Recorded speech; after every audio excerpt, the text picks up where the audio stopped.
Share বাজারে এমন কিছু অদৃশ্য খেলোয়াড় আছেন যারা বলা যায় পর্দার আড়াল থেকে পুরো খেলার গতিপথ নিয়ন্ত্রণ করেন। আজকের এই আলোচনায় আমরা তাদের সেই গোপন কৌশলগুলোই উন্মোচন করতে চলেছি। আমাদের চ্যানেলে আপনাদের সবাইকে স্বাগতম। আমাদের এই বিশ্লেষণগুলো যদি আপনাদের ভালো লেগে থাকে তাহলে অবশ্যই লাইক আর কমেন্ট করে জানাবেন। পরবর্তী পর্বের আপডেট পেতে চ্যানেলটি সাবস্ক্রাইব করে রাখুন আর বাজারের সর্বশেষ বিশ্লেষণ সবার আগে পেতে আমাদের হোয়াটসঅ্যাপ গ্রুপে যোগ দিতে পারেন। আপনাদের এই সমর্থনই আমাদের এই ধরনের কাজ চালিয়ে যাওয়ার মূল অনুপ্রেরণা। কখনো কি এমনটা মনে হয়েছে যে একটা কোম্পানির খুব ভালো খবর আসলো কিন্তু তারপরও শেয়ারের দাম হু হু করে পড়ে গেল? আবার উল্টো দিকে যখন বাজারে চরম আতঙ্ক, সবাই শেয়ার বিক্রি করে দিচ্ছে, তখন কিছু স্টকের দাম অবিশ্বাস্যভাবে বাড়তে শুরু করে? এর পেছনের আসল রহস্যটা আসলে কি? চলুন আজ এই বিষয়টাই একটু গভীরভাবে খতিয়ে দেখা যাক। এই সব রহস্যের কেন্দ্রবিন্দুতে রয়েছে এক বিশেষ শ্রেণীর বিনিয়োগকারী, বাজারের ভাষায় যাদেরকে বলা হয় অপারেটর। এখন অপারেটর বলতে আমরা কি বোঝাচ্ছি? দেখুন, এটা কিন্তু কোনো নির্দিষ্ট চাকরি বা আনুষ্ঠানিক পদবি নয়। অপারেটর হল সেই সব ধনী এবং প্রভাবশালী বিনিয়োগকারীদের একটা শ্রেণী, যাদের হাতে এত বিপুল পরিমাণ পুঁজি থাকে যে তারা জোটবদ্ধভাবে যে কোনো স্টকের দাম নিজেদের ইচ্ছেমতো বাড়াতে বা কমাতে পারে।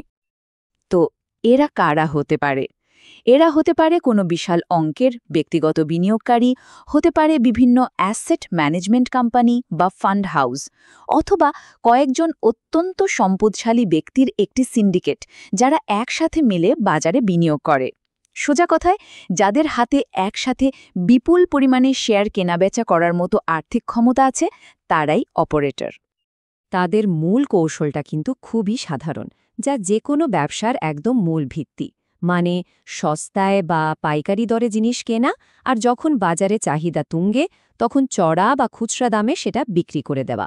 অপারেটররা ঠিক এই সহজ কাজটাই স্টক মার্কেটে অত্যন্ত দক্ষতার সাথে করে থাকে। আর এই কেনাবেচার কাজটা তারা একটা নির্দিষ্ট নিয়ম বা ছক মেনে করে। এটাকে বলা যেতে পারে তাদের একটা গোপন প্লেবুক। এই প্লেবুকটা আসলে বাজারেরই 4টি পর্যায় নিয়ে তৈরি। চলুন তাদের এই প্লেবুকটা এবার একটু বিস্তারিতভাবে দেখে নেওয়া যাক। এই চক্রের মূলত 4টি ধাপ। প্রথমটা হলো অ্যাকিউমুলেশন বা শেয়ার সংগ্রহ করা। এরপর মার্কআপ মানে দাম বাড়ানো। তারপর ডিস্ট্রিবিউশন বা শেয়ারগুলো অন্যদের কাছে বিলিয়ে দেওয়া। আর সবশেষে মার্কডাউন মানে দাম কমানো। অপারেটররা এই 4টি ধাপকে ব্যবহার করেই এর নরমে লাভ করে, আর সাধারণ বিনিয়োগকারীরা প্রায়শই না বুঝে এর ফাঁদে পড়ে যায়। প্রথম ধাপ অ্যাকিউমুলেশন মানে সংগ্রহ পর্ব। ভাবুন, একটা স্টকের দাম অনেক কমে গিয়ে একটা নির্দিষ্ট রেঞ্জের মধ্যে বেশ কিছুদিন ধরে ঘুরপাক খাচ্ছে। বাজারে কোনো উত্তেজনা নেই, শেয়ারটা নিয়ে কারো কোনো আগ্রহ নেই। ঠিক এই সময়ে অপারেটররা নীরবে ধৈর্য ধরে অল্প অল্প করে শেয়ার কিনতে শুরু করে। এর পেছনের মনস্তত্ত্বটা বেশ মজার, তাই না? অপারেটররা ঠিক তখনই বাজারে ঢোকে যখন সাধারণ বিনিয়োগকারীরা হয় চরম হতাশায়, লোকসান মেনে শেয়ার বিক্রি করে দিচ্ছে, অথবা মাসের পর মাস দাম না বাড়ায় বিরক্ত হয়ে বাজার থেকেই বেরিয়ে যাচ্ছে। মানে যখন চারদিকে শুধু নিরাশা আর ভয়। বেশ, যখন অপারেটরদের হাতে যথেষ্ট পরিমাণ শেয়ার জমা হয়ে যায় তখন তারা দ্বিতীয় ধাপে প্রবেশ করে। এই ধাপটাই হলো মার্কআপ। তারা এবার আক্রমণাত্মকভাবে বিপুল পরিমাণে শেয়ার কেনা শুরু করে। এতে স্টকের দাম রকেটের গতিতে বাড়তে থাকে। আর এই আকস্মিক মূল্য বৃদ্ধি তখন বাজারের বাকি সবার, বিশেষ করে সাধারণ বিনিয়োগকারীদের নজর কাড়ে। মার্কআপ ধাপের একদম চূড়ায়, যখন স্টকের দাম সর্বোচ্চ পর্যায়ে পৌঁছে গেছে এবং বাজারে একটা উৎসবের আমেজ, সবাই ওই স্টকটা কেনার জন্য ঝাঁপিয়ে পড়ছে, ঠিক তখনই অপারেটররা তাদের আসল খেলাটা শুরু করে। তারা অত্যন্ত সন্তর্পণে, নীরবে তাদের সংগ্রহ করা সব শেয়ার সাধারণ মানুষের কাছে বিক্রি করতে শুরু করে দেয়।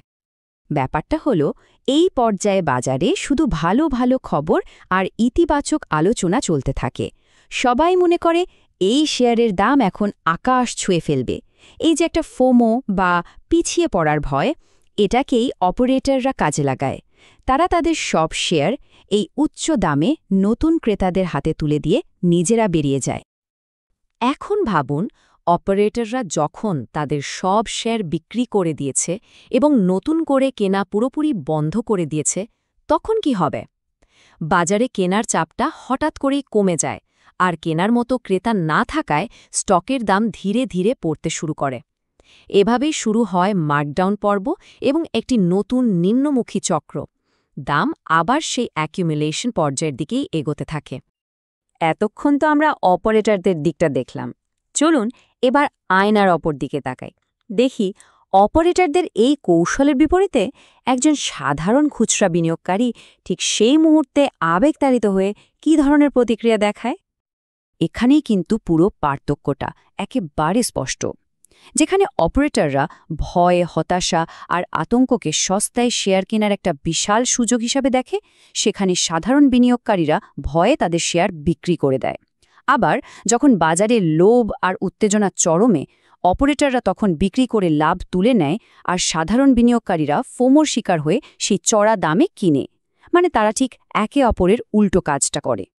সাধারণ বিনিয়োগকারীদের সবচেয়ে বড় ভুলগুলোর মধ্যে একটা হলো তারা স্টকের দামের ওঠানামাকে কোম্পানির ভালো মন্দের মাপকাঠি ধরে নেয়। দাম কমছে মানেই নিশ্চয়ই কোম্পানিটা খারাপ হয়ে গেছে, আর দাম বাড়ছে মানেই কোম্পানিটা খুব ভালো করছে। এই সহজ ধারণাটাই তাদের লোকসানের মূল কারণ হয়ে দাঁড়ায়, যদিও কোম্পানির মূল ব্যবসায় হয়তো কোনো পরিবর্তনই আসেনি। আসুন একটা ছোট্ট হিসাব করে দেখি।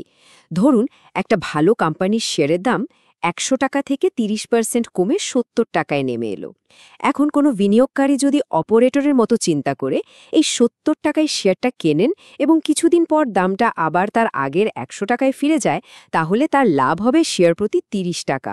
মানে ৭০ টাকার বিনিয়োগে ৩০ টাকা লাভ, যা প্রায় ৪৩% রিটার্ন। বুঝতে পারছেন ভয়কে সুযোগে পরিণত করতে পারার পুরস্কারটা কত বড় হতে পারে? তাহলে এই পুরো বিশ্লেষণ থেকে আমাদের মূল শিক্ষাটা কি?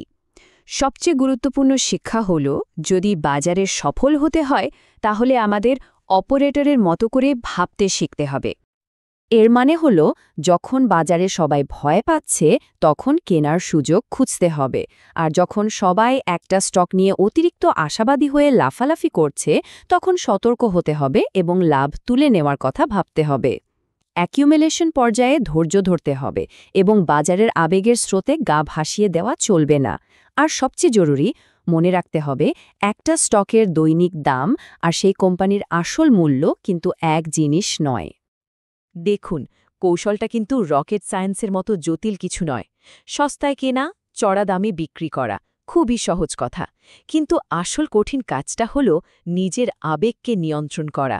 ভয় আর লোধের ঊর্ধ্বে উঠে একটা নির্দিষ্ট নিয়ম বা সিস্টেম মেনে চলার যে মানসিক শৃঙ্খলা, সেটাই অর্জন করা আসল চ্যালেঞ্জ। শেষ করার আগে শুধু একটা প্রশ্ন রেখে যেতে চাই। শেয়ার বাজারে ধৈর্যই কিন্তু মুনাফা এনে দেয়। তাহলে একবার ভাবুন তো, বিনিয়োগকারীদের অধৈর্যের কারণে যে লোকসানটা হয়, সেই মুনাফাটা শেষ পর্যন্ত কার পকেটে যাচ্ছে?